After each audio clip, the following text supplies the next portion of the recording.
ചെറുപ്പകാലം മുതൽ നമുക്കൊരു കുഞ്ഞ് രോഗം വന്നാൽ നമ്മൾ ഓടിയെത്തുന്നത് ഒരു ഡോക്ടറിൻ്റെ അടുത്തേക്കാണ്.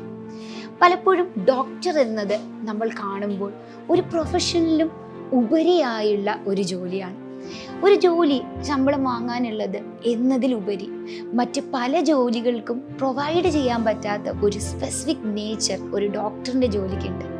അത് മറ്റൊന്നുമല്ല, ഒരു ജീവനെ രക്ഷിക്കുക, സംരക്ഷിക്കുക എന്ന് പറയുന്ന ഒരു കടമ, അല്ലെങ്കിൽ ദൈവത്തിൻ്റെ ഒരു കയ്യൊപ്പ്. കുഞ്ഞിലെ തൊട്ട് നിങ്ങൾ പഠിച്ചു വരുമ്പോൾ ഏതെങ്കിലും ഒരു ഡോക്ടേഴ്സിനെ കണ്ട് ഇദ്ദേഹത്തെ പോലെ ഒന്നാവണം, എനിക്കും ഒരു ഡോക്ടർ ആവണം, സമൂഹത്തിൽ സർവീസൊക്കെ പ്രൊവൈഡ് ചെയ്യണം എന്ന് നിങ്ങളും ആഗ്രഹിച്ചിട്ടുണ്ടാവും. എന്നാൽ പലപ്പോഴും നമ്മൾ വളർന്നു വന്ന് ഇപ്പോൾ 10th സ്റ്റാൻഡേർഡ് എക്സാം ഒക്കെ എഴുതി നിൽക്കുമ്പോൾ നിങ്ങൾ കുറച്ച് കൺഫ്യൂസ്ഡ് ആയിരിക്കും ലൈഫിൽ ഏതൊരു പാത്ത് ചൂസ് ചെയ്യണമെന്ന്.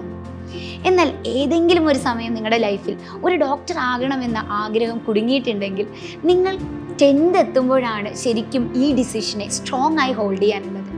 കാരണം നമ്മൾ 10th കഴിഞ്ഞ് 11th 12th പഠിക്കുന്ന സബ്ജക്ട്സ് ബേസ് ചെയ്തിട്ടുള്ള എക്സാം ആണ് നിങ്ങളെ ശരിക്കും ഒരു ഡോക്ടറിലേക്ക് എത്തിക്കുക. Yes, that is NEET medical entrance. 10 കഴിഞ്ഞ് നിങ്ങൾ +1 +2 എത്തുമ്പോൾ സയൻസ് സബ്ജക്ട് ചൂസ് ചെയ്ത് ഫിസിക്സ്, കെമിസ്ട്രി, ബയോളജി എടുക്കുകയാണെങ്കിൽ നിങ്ങൾക്ക് +2 ശേഷം നീറ്റ് മെഡിക്കൽ എൻട്രൻസ് എക്സാം എഴുതാൻ കഴിയും. എന്നാൽ ഈ മെഡിക്കൽ എൻട്രൻസ് എക്സാം എഴുതാൻ ഒട്ടനവധി ലക്ഷം കുട്ടികളാണുള്ളത്.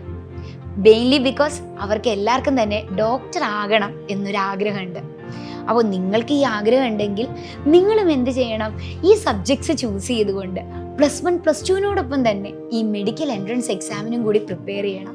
പലപ്പോഴും നമ്മൾ +2 ശേഷം ആലോചിക്കും, ഓക്കെ ഇനി ഇരുന്ന് എൻട്രൻസ് എക്സാമിന് പ്രിപ്പയർ ചെയ്ത് ഒരു വർഷത്തിന് ശേഷം ഈ എക്സാം ക്രാക്ക് ചെയ്യാൻ ശ്രമിച്ചാലും അതിൻ്റെ ആവശ്യം ശരിക്കും ഇല്ല.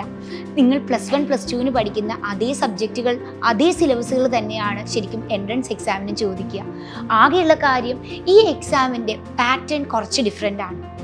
അപ്പോൾ +1 +2നോടൊപ്പം തന്നെ നമ്മുടെ ഈ ആഗ്രഹത്തിനെയും കൈയോട് ചേർത്ത് പിടിച്ച് നമുക്ക് ഈ എൻട്രൻസ് എക്സാമിനും ഒപ്പം പ്രിപ്പയർ ചെയ്താലും നിങ്ങളെ അതിന് ഹെൽപ്പ് ചെയ്യാൻ വേണ്ടിയാണ് സൈലത്തിൻ്റെ കിങ്സ് 11 ബാച്ച് ഉള്ളത്. 10th ശേഷം +1 +2നോടൊപ്പം തന്നെ നമുക്ക് നീറ്റ് എൻട്രൻസ് എക്സാമിനും പ്രിപ്പയർ ചെയ്യാം. അങ്ങനെ നിങ്ങളുടെ ഡ്രീമായ ഡോക്ടർ എന്ന പ്രൊഫഷനിലേക്ക് നമുക്ക് ഒരു സ്റ്റെപ്പ് ഇപ്പോൾ തന്നെ എടുത്തു വെക്കാം.